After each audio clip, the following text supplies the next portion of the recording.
Նոր կարգ ամերիկյան վիզա ստանալու համար Երևանում Միացյալ Նահանգների դեսպանատունը մայիսի 30-ից անցնում է ներգաղթային եւ ոչ ներգաղթային դիմումների համար հարցազրույցի նշանակման եւ պահանջվող փաստաթղթերի ներկայացման նոր առցանց համակարգի։ Հարցազրույցի ամրագրման նախկին համակարգը մայիսի 18-ից կդադարի գործել, կայքեջն էլ հասանելի կլինի միայն ընթերցման ռեժիմով։ Այլ կերպ քաղաքացիներն այլևս չեն կարողանա հարցազրույցի օր ամրագրել, սուրհանդակային ծառայությունից օգտվելու լիազորագիր ստեղծել, հարցազրույցին չներկայանալու մասին հայտ կամ հարցազրույցի ավելի վաղ օր խնդրելու դիմում ներկայացնել։ Դիմորդների համար ներկա համակարգով վճարման անդորրագիր ստանալու եւ վճարում կատարելու վերջնաժամկետը վաղն է։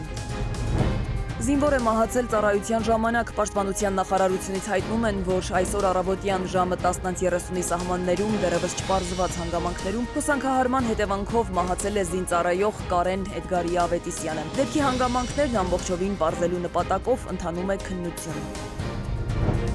Ողբերգական դեպք Շիրակում Լուսախպյուր գյուղի մոտ Ախուրյանի ջրամբարում քաղաքացի է ջրահեղձ եղել։ 35-ամյա տղամարդը հոր հետ գնացել է Սմավերդի լիճ կոչվող ջրամբար եւ ոտքը սայթաքելու հետևանքով անզգուշաբար ընկել ջրամբարը։ Դեպքի վայր են ժամանել Սևանի հատուկ ջոկատի ջրափրկարարները, որոնումների արդյունքում ջրասուզակին հաջողվել է ջրից դուրս բերել մահացածի մարմինը։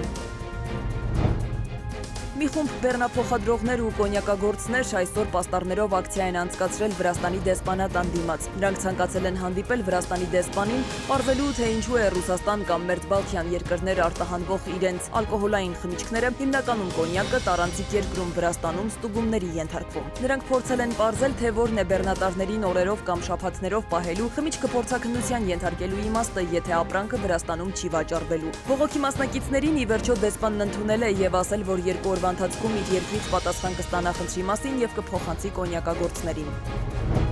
Պատանի հանդիսատեսի թատրոնի դերասաններն ի նշան թատրոնի տնօրենի Էմին Թորոսյանի պաշտոնից ազատման պատրաստվում են վաղվանից գործադուլ իրականացնել։ Այդ մասին նրանք հայտնել են լրագրողների հետ հանդիպմանը։ Դերասաններից մեկի խոսքով անակնկալի են եկել, որ Էմին Թորոսյանին ազատում են թատրոնի տնօրենի պաշտոնից։ Կարծում են, թե դա անհեթեթ որոշում է։ Թատրոնի ստեղծագործական խումբը պնդում է, թե իրենց տնօրենի ազատման պատճառը հրավիրատոմսեր բաժանելն է։ Հիշեցնենք, որ այսօր Էմին Թորոսյանը հայտնել է, որ մայիսի 13-ից հիմք ընդունելով մշակույթի վարչության պետ Գորժ Սարգսյանի հիմնազուրկ զեկուցագիրն ուղղված Երևանի քաղաքապետին աշխատանքային պայմանագրի միակողմանի խզմամբ դադարեցվում է իր գործունեությունը Պատանի հանդիսատեսի թատրոնի տնօրենի պաշտոնում։